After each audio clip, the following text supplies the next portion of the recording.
Cuando la semana pasada se supo que Monseñor Viganó, el exnuncio en Estados Unidos, había sido convocado al Vaticano para ser juzgado, acusado de acusar al Papa Francisco de herejía y también acusado de rechazar el Concilio Vaticano II, con lo cual se enfrentaba a una pena de excomunión declarado cismático, muchos pensaron que lo lógico sería que se uniera a los seguidores de Monseñor Lefebvre, comúnmente llamados lefebristas o lefebrianos.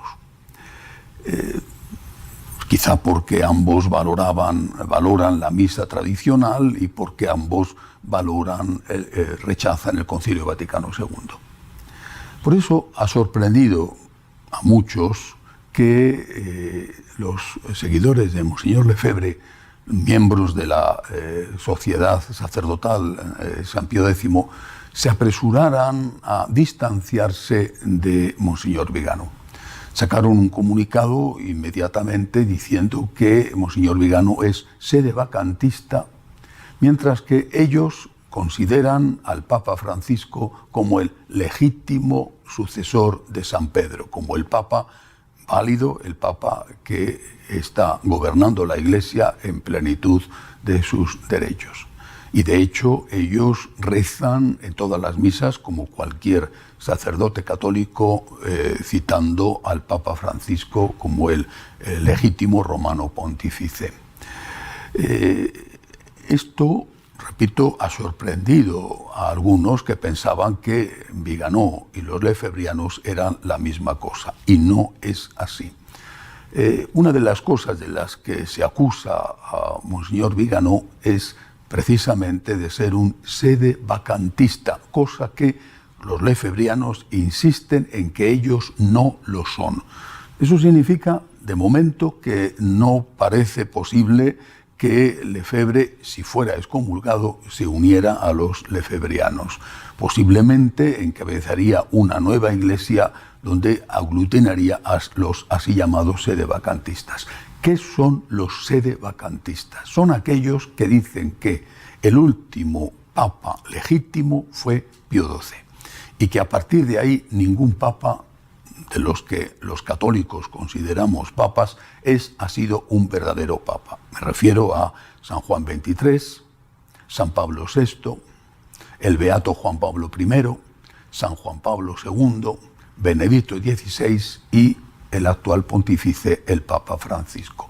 Para los sedevacantistas, ninguno de estos papas es un verdadero papa. No solo el Papa Francisco, sino ninguno de estos papas es verdadero papa. En cambio, los lefebrianos insisten, lo han dejado claro en su comunicado, que ellos no son sedevacantistas, sino que ellos consideran a estos papas como legítimos y consideran legítimo al Papa Francisco. En cuanto al rechazo al Concilio Vaticano II, también hay diferencias. Para Monseñor Lefebvre, el concilio en su conjunto es fruto de la herejía modernista y todo él tiene que ser rechazado.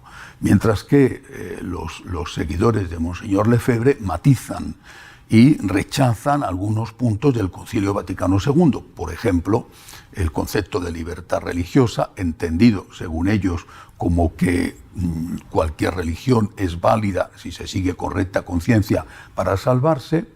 Rechazan también el diálogo ecuménico, entendido como la posible búsqueda de la verdad a partir de la cesión de unos y de otros. Eso es lo que ellos entienden por ecumenismo. Por supuesto, no significa que sea verdad, que sea así. Y rechazan que la Iglesia Católica acepte que la verdad no tiene derechos. Para ellos la verdad tiene derechos y que por lo tanto la Iglesia, como poseedora de la verdad, tendría más derechos que las otras confesiones o las otras religiones. Esto lo aclaró muy bien Benedicto XVI, recordando que los derechos son derechos humanos, es decir, derechos de las personas y no de las ideas. Las ideas no tienen derechos ninguna, sino que lo que tiene derechos son las personas. Bien, estos son los puntos que rechaza del Concilio Vaticano II la Fraternidad Sacerdotal San Pío X, los lefebrianos. Insisto, en cambio, Viganó rechaza todo el concilio. No parece, por lo tanto, posible que Viganó se pueda unir a los seguidores de Lefebvre. En esta situación, ¿qué puede ocurrir? Ha terminado el plazo de las posibles alegaciones en su defensa que podría haber presentado Monseñor Viganó y que ya anunció que no iba a presentar. Efectivamente, no las ha presentado. Por lo tanto, ahora, en ausencia, tendrá que ser juzgado y en el plazo correspondiente ese tribunal dictaminará la sentencia que después tendrá que ser corroborada por el Papa. En estos días, en esta semana, se han alzado diferentes voces pidiéndole al Santo Padre que no excomulgara a Viganó porque, dicen, sería peor debido a que profundizaría la división existente ya en la Iglesia.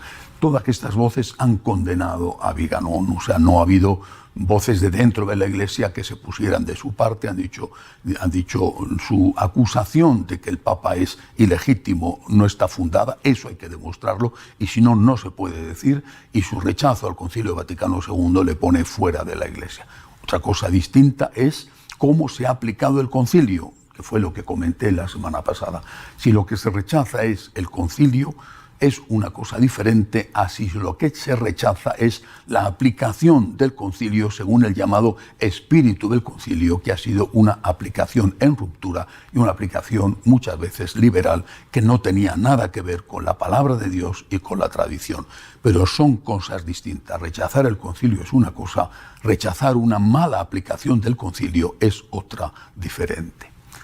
Se han alzado voces pidiendo al Papa que no les comulgue, porque dicen, si lo hiciera y en cambio no se hiciera nada contra los extremistas del otro lado, los catoprotestantes alemanes, suizos, belgas, etc., se estaría dando la razón a Viganó, que precisamente acusa de eso al Papa. Bueno, habrá que ver en su momento qué es lo que ocurrirá, qué decidirá el tribunal, y habrá que ver qué es lo que decide en última instancia el Papa Francisco. Pero además esta semana, por si fuera poco, en medio de esta confusión y de este caos, se ha sabido que los seguidores de Monseñor Lefebvre van a ordenar nuevos obispos. Hay que recordar que fue la ordenación de esos obispos en el año 1988 por Monseñor Lefebvre lo que provocó la excomunión de Lefebvre. Excomunión que posteriormente le fue levantada a él, que ya había fallecido, y a los obispos que él había ordenado. Si hay nuevos obispos lefebrianos que se distinguen y que dicen que no tienen nada que ver con Viganó, habrá nueva excomunión también para ellos. Vivimos en una situación muy compleja y creo que en este momento de verdad conviene hacer oración por la Iglesia para que no se profundicen las divisiones, para que podamos avanzar fieles a la tradición, fieles a la palabra de Dios, con esa hermenéutica de continuidad por la que tanto lucharon San Juan Pablo II y Benedicto XVI. Recemos por la Iglesia, recemos por el Papa y recemos también por los que están implicados en esta situación, es decir, por Monseñor Viganó, por los sedevacantistas, por los seguidores de Monseñor Lefebvre. Recemos por aquellos que están yéndose al cisma desde el otro extremo. Recemos por la unidad de la Iglesia. Hasta la semana que viene, si Dios quiere.